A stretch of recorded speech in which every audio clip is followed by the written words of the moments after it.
어떤 물건이든 사용 여부에 관계없이 계속해서 저장하는 저장 강박증.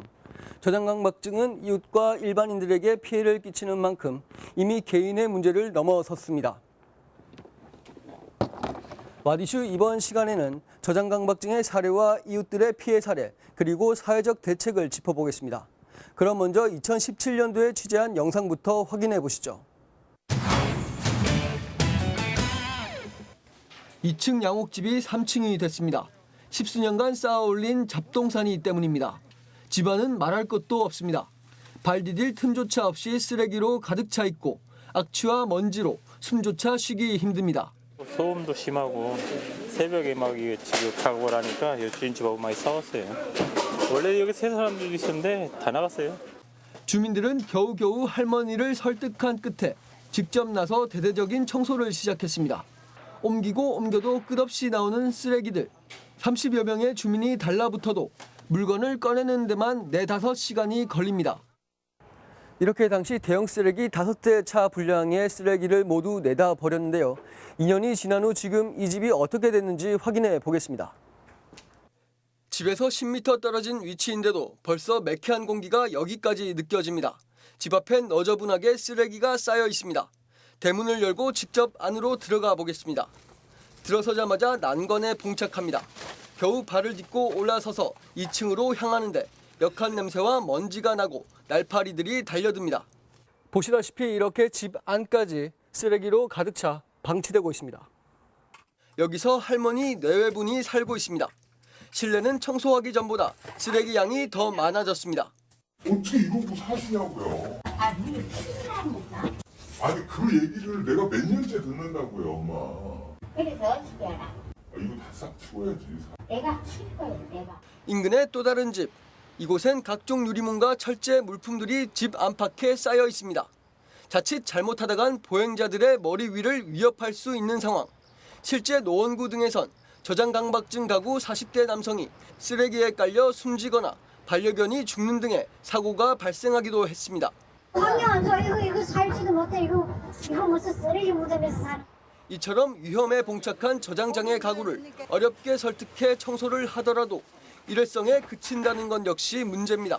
취재진이 방문한 결과 청소를 진행한 5곳의 저장장애 가구 중 5곳 모두 이전 상태로 되돌아왔습니다. 그렇다면 저장장애 가구에 대한 정신과적 상담이나 치료 등 사후 처리는 잘 되고 있을까?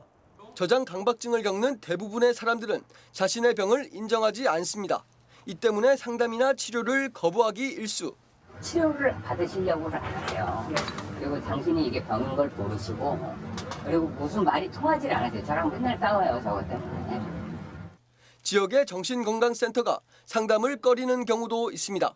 취재진이 힘겹게 대상자를 설득해 한 정신건강센터와 연결했지만 센터 측은 주저했습니다.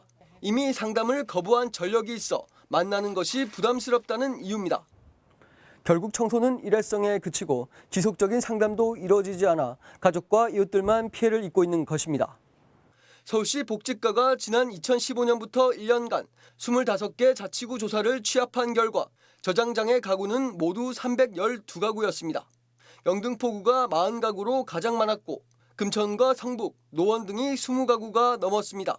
하지만 저장장애 가구가 주택을 소유하고 있으면 복지 대상자에서 누락되고 주민이 신고하지 않는 이상 알 수 없는 점 등 통계 조사에 사각지대가 있다는 점을 감안할 때 실제 규모는 훨씬 더 많을 것으로 예상됩니다. 이런 가운데 서울시는 올해 3월부터 저장장애 가구에 대한 청소 사업을 시행 중입니다. 동작과 송파, 영등포 등 5개 자치구 저장 강박증 주민들의 집을 청소하는 사업인데 지난달까지 19건의 신청이 접수됐습니다. 이 중 송파구와 영등포구는 아직 신청자가 없는 것으로 확인됐습니다. 총 19가구가 제공받았고요. 영등포랑 송파는 그때 아직 시작을 안 했었어요. 청소 사업에 따라 5개 자치구에 전달된 예산은 각각 2,700만 원씩 총 1억 3,500만 원. 전체 저장장애 가구를 청소하기엔 턱없이 부족한 예산입니다. 더구나 해당 금액은 단순 청소 비용만 책정된 것으로 사후 관리에 대한 대책은 전혀 포함되어 있지 않습니다. 이 예산을 넘어서는 범위의 수요가 있다면 그거는 또 추가적으로 서울시에서 지급을 할 수 있나요, 예산을? 그거는 모르겠어요. 예산이 없을 텐데 아마. 이 안에서 해야죠. 게다가 선정된 자치구 5곳의 타 자치구는 청소 비용조차 지원받을 수 없는 상황. 저장 강박증 가구 수가 많은 것으로 파악된 한 자치구는 사업의 존재 자체도 모르고 있었습니다. 구에서는 잘 모르시는 건가요? 아니면 지원을 안 하신 건가요? 네, 그거는 저는 모르겠네요. 전문가들은 이 같은 정책에 대해 일시적인 방편으로서의 지원이 아닌 보다 체계적인 대책이 필요하다고 조언합니다.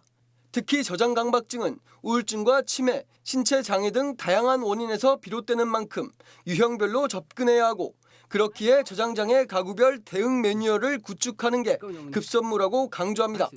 모으는 거는 하나의 현상이고 원인은 조금 더 다양할 수 있거든요. 불안이나 아니면 경박증에 의한 것인지 아니면 망상에 의해서인지 거기에 대해서 이제 평가를 해야 될 것 같고요. 한방적으로 말하면 신비 양허 상태에 빠진 걸로 봐서 한약물 치료를 권장하고요. 생각에서 벗어나기 위해서 할 수 있는 행동요법으로 운동이라든지 재밌는 거에 집중할 수 있는 본인만의 것을 찾으셔도 되고 명상 쪽을 많이 권장합니다. 더불어 저장장애 가구에 대한 인간적인 교류와 관계망 형성에도 힘을 쏟아야 한다고 덧붙입니다. 쓰레기조차도 자신에게 소중한 것이라며 쌓아두는 사람들. 이들에게 진짜 소중한 것은 무엇인지, 그리고 소중한 것은 쓰레기와 함께 둘 수 없다는 사실을 이제 이 사회가 나서서 알려줘야 할 때입니다. 지금까지 와디슈 조성엽이었습니다.